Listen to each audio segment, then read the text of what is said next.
for joining us, for saying yes. As you mentioned before we started, you had been invited a few times, and this time you said yes, and that this is your first online Unity gathering. So thank you for being here with us. So Reverend Vicki first came to Unity in 1988 in Victoria, BC. She was inspired and supported by the Unity principles, and after experiencing how they made a difference in her life, made a commitment to be part of the Unity movement. She became a licensed Unity teacher in 2001, and in 2015 was ordained. Rev Vicki has traveled extensively and studied with a variety of teachers all around the globe, including His Holiness the Dalai Lama. Wow. Vicki is committed to living the spiritual principles, being kind to herself when she falls short, and encouraging others to find ways to express their own unique and divine expression. So please give a warm welcome to Rev Vicki Vanderhorst. Good morning. Good morning, everyone. Have I got there we go. Hi. Well, I'm really, really happy to be with all of you this morning. And thank you, Cheryl, for being persistent and asking over and over again. Cheryl is a very good and dear friend of mine. We serve together on the Unity Canada board. And I recognize many faces here this morning from our Unity Canada conferences. So it really is my honor and my joy to be here this morning. The title of my talk, Peace is My Nature. Peace is my nature. This is what we call a truth statement, meaning that it is based on spiritual principles, as Cheryl was talking about. So we're familiar with our 5 Unity principles. I think it's a wonderful idea to rewrite them in your own words. That's a great exercise. And that is the first one. Well, if we have a really shortened version, it's the first 2 are God is and I am. Everything that God is, I am. We inherit our divine nature from our Creator, and the Creator can only reproduce what it is. And so if God is peace, then I am peace. Well, that might be the truth, but is that our experience? I'll speak for myself. I am not always 100% peaceful. Some days it seems like I'm just going in and out of peace all day long. So why is that? If my nature is peace, then why can't I maintain it all day? Well, a number of things come to mind that I thought we'd just have a look at this morning. So first, we'll start with the big picture, which is kind of the world, I think. We can listen to the news, right? It can be very discouraging. We can think that most of the world is at war, and there is no peace on this planet. One thing to remember is that peace is more than the absence of war. So as we look around at the world, we may think it's all in turmoil. And I can tell you from my travels and having lived in many, many different countries and cultures for lengths of time, it's not true. When I spend time in different, so for instance, one of the places that I spent a lot of time in is India. And we stay in this little town. And just before dawn, I'll hear the call to prayer coming from the mosque a few blocks away. And then about an hour later, I'll start hearing the bells from the Hindu temple, because everyone in the neighborhood will go to the temple before they go to school. You see little kids with their little school packs on, running through there, businessmen with their briefcases going through, mothers on their way to the market. They all go through the temple to get a blessing and to ring the bell. Then at noon, we hear church bells from a cathedral that's also in this little town. This little town, the cathedral's been there since 1502. It's very, very old. And then there's a Jewish synagogue. Now, all of these people live in peace. They are good neighbors to each other. Their children play with each other. It's very harmonious. And I see this over and over and over again as I travel. So I invite you to keep in mind that there are billions of people on this planet that are living in peace. We can easily be disheartened or even negative about some of the things that are happening. So I invite you to check to see if your news diet is balanced. Too much of anything can make us sick. A bird needs 2 wings to fly. So if it sounds like all the news that you can hear is not that good, then I really encourage you to look online, and it's easy to find if you look. There are many sources to find time to find and celebrate the good, because it's happening all over the planet. Deep in our hearts, we all want peace, right? For everyone. We hold this in our prayers. It's part of what we've already heard this morning. We want the world to be a peaceful place. But how can we, as one person, do that? Well, here's some words from Lao Tzu, written in 250 BC.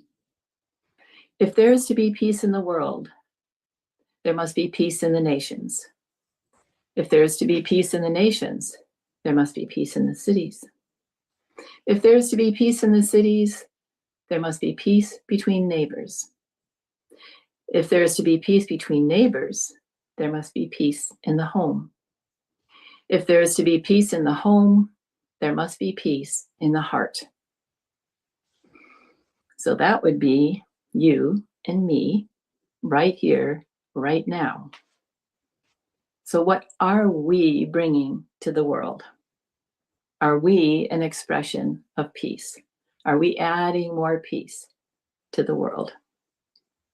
Well, when you look around your neighborhood, or perhaps you go to the mall or something like that, often what you'll see is people hurrying around, arguing over parking spots, frowning on their faces. Peace can feel really far away. And then I look at myself. Am I one of those people with a frown on my face? Sometimes I am. Have you noticed that 1 minute you're feeling peaceful, and then something happens, or you have a thought and gone? The whole process happens so quickly without our even being aware. We just lost our peace.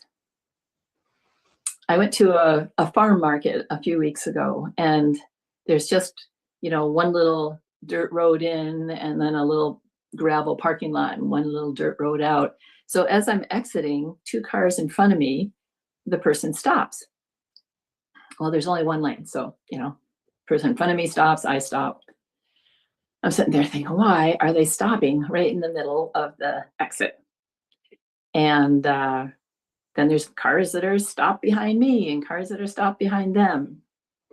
So now I'm starting to fume a little bit, and eventually everything gets sorted out. The car goes ahead and everybody goes ahead and we all get sorted out. But there were very many unhappy and disgruntled, impatient people, including me.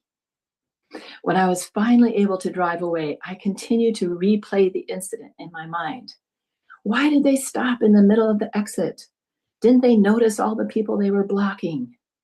And then I caught myself, thank goodness, fairly quickly. Really, Vicki? Does my peace of mind have so little value that I will toss it away when someone holds me up for a few minutes? My peace of mind is one of my greatest treasures. Why would I discard it so quickly? Let this one incident rob me of my peace.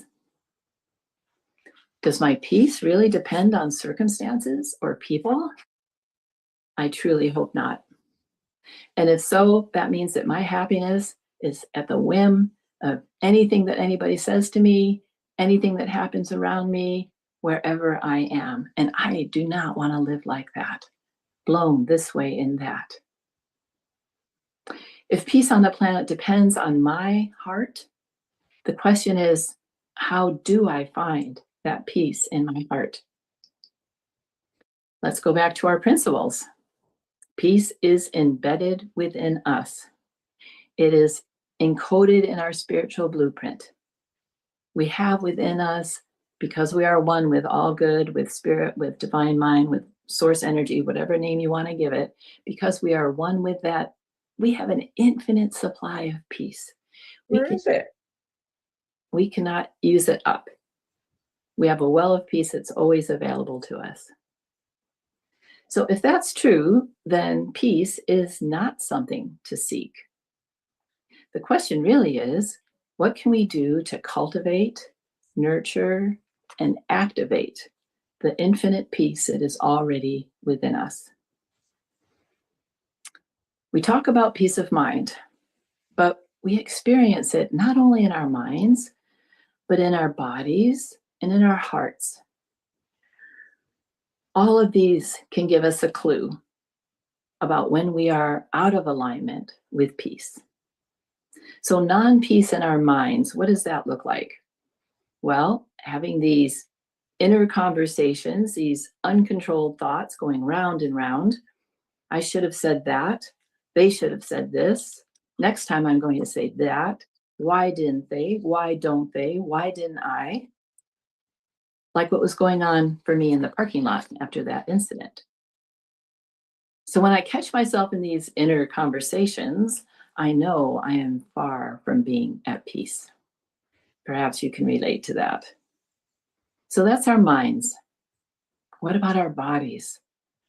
Our bodies are reflecting back to us all the time, sending us messages about what's going on at a very, very deep level. But we rarely listen. We have learned really to ignore or discount the uneasy feeling we might have, the gut ache, or the tightness in our shoulders, or the tenseness in our jaw. These are all signs we could pay attention to that will help us see what is going on inside. And then there's our hearts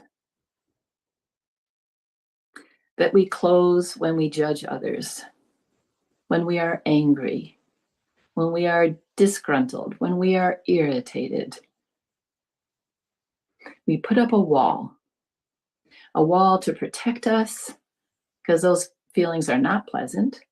And at the same time, that same wall is the one that prevents us from experiencing all the good things, the laughter, the joy, the compassion, the joy, the beauty. When we find ourselves angry, irritated, judgmental, we might find ourselves actually criticizing ourselves. I should know better, right? I can't believe I did that again. Today I was going to be peaceful all day, and here, and now I've lost it. But can you see how, if we criticize ourselves for losing our peace, we are just creating more non-peace? When we are able to observe our own nature without judgment, we are creating peace. Making a commitment to peace does not mean that there is no turmoil, no trouble, disappointments, or pain. It does not mean that everything goes our way, or that everyone magically agrees with us, or appreciates us, or even treats us the way we want to be treated. No, it means that in the midst of all of these situations, we remain calm and peaceful. We gently catch ourselves leaving our peace and take a moment to breathe and bring ourselves back. Let's notice when we've closed our hearts. Let's notice when our bodies are tense and are trying to tell us something. Let's notice when those thoughts and those, he should have, I should have, they didn't, go round and round in our minds. Let's just catch ourselves in that space and open back up. It's our choice all the time.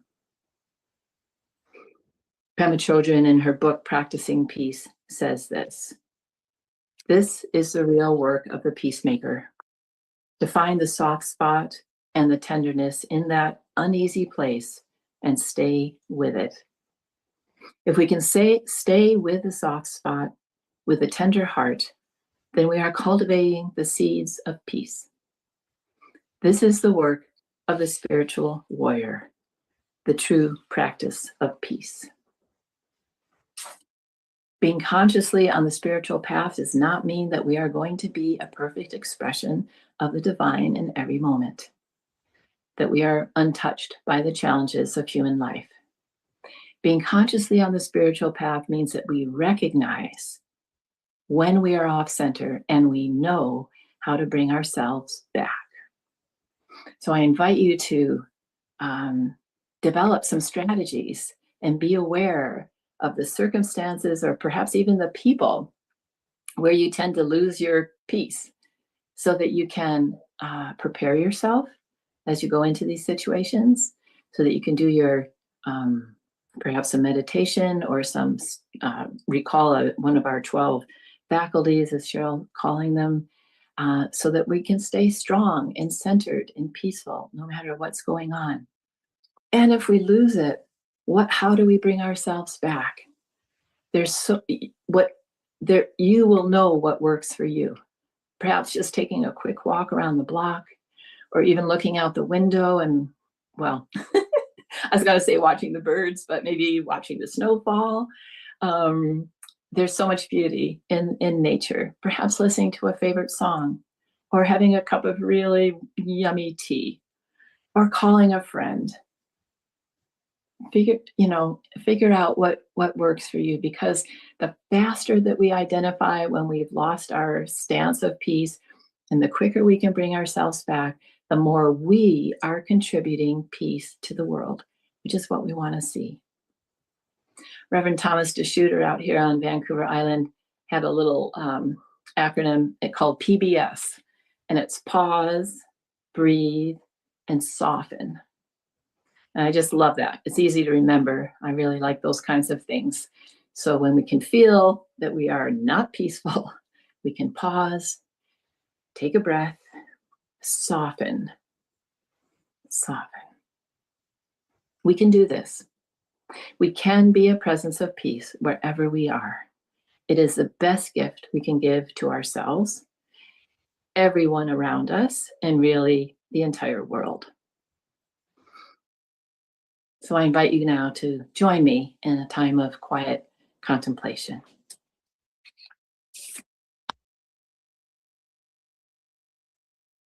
So as we enter into this time of meditation, perhaps a deep breath is something that helps you settle, center yourself. So I invite you to do that right now at your own pace.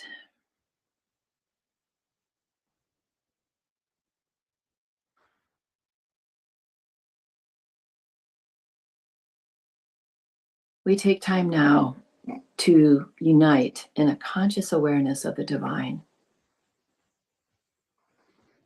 I invite you, if you are comfortable, to relax in your chair and do a quick body scan.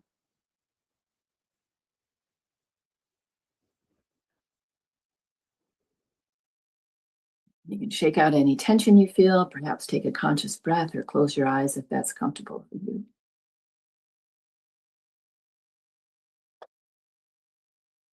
As we enter into this sacred activity of prayer, we focus on the sweet truth of our oneness. We are aware of the presence of peace within us and all around us. I am at peace this very moment, heart-centered and serene. Rest in this tranquil moment, mindful of your breathing.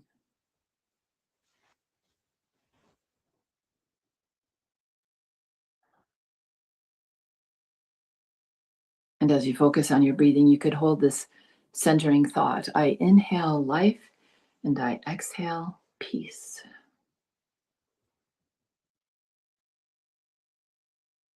I inhale life and I exhale peace.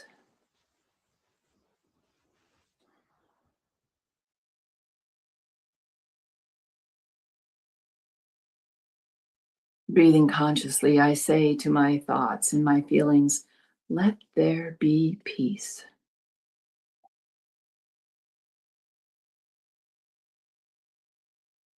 Let peace arise from within, permeating my mind and my whole entire being. Let there be a flow of peace, replacing every anxious or worrisome thought. Let there be peace.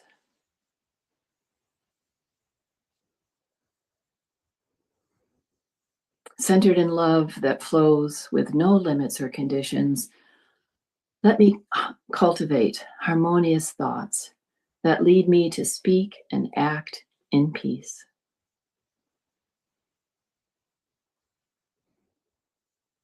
Let me hold peace as a precious jewel, a delicate treasure.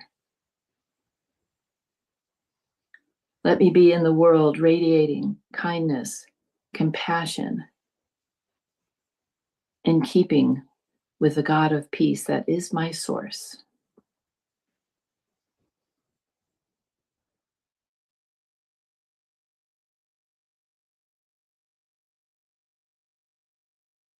This sacred time of prayer has quickened divine energy in us, blessing our lives and all life.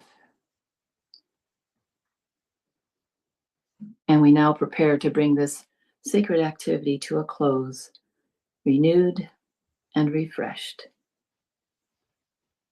re-energized and ready to be an open channel, an expression of kindness, harmony, joy, and peace in every circumstance.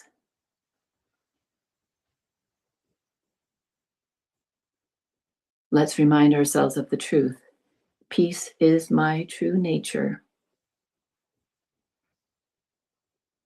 I have within me an infinite supply of peace, impossible to empty, always available. I am an expression of divine peace.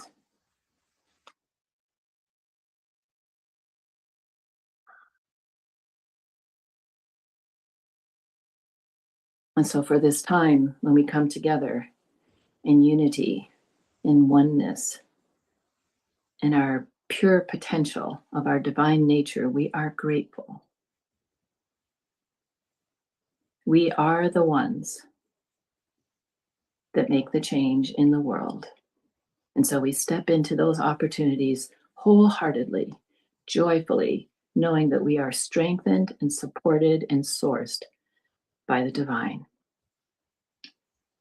And in this state of gratitude, we declare this is so, and so it is. Amen.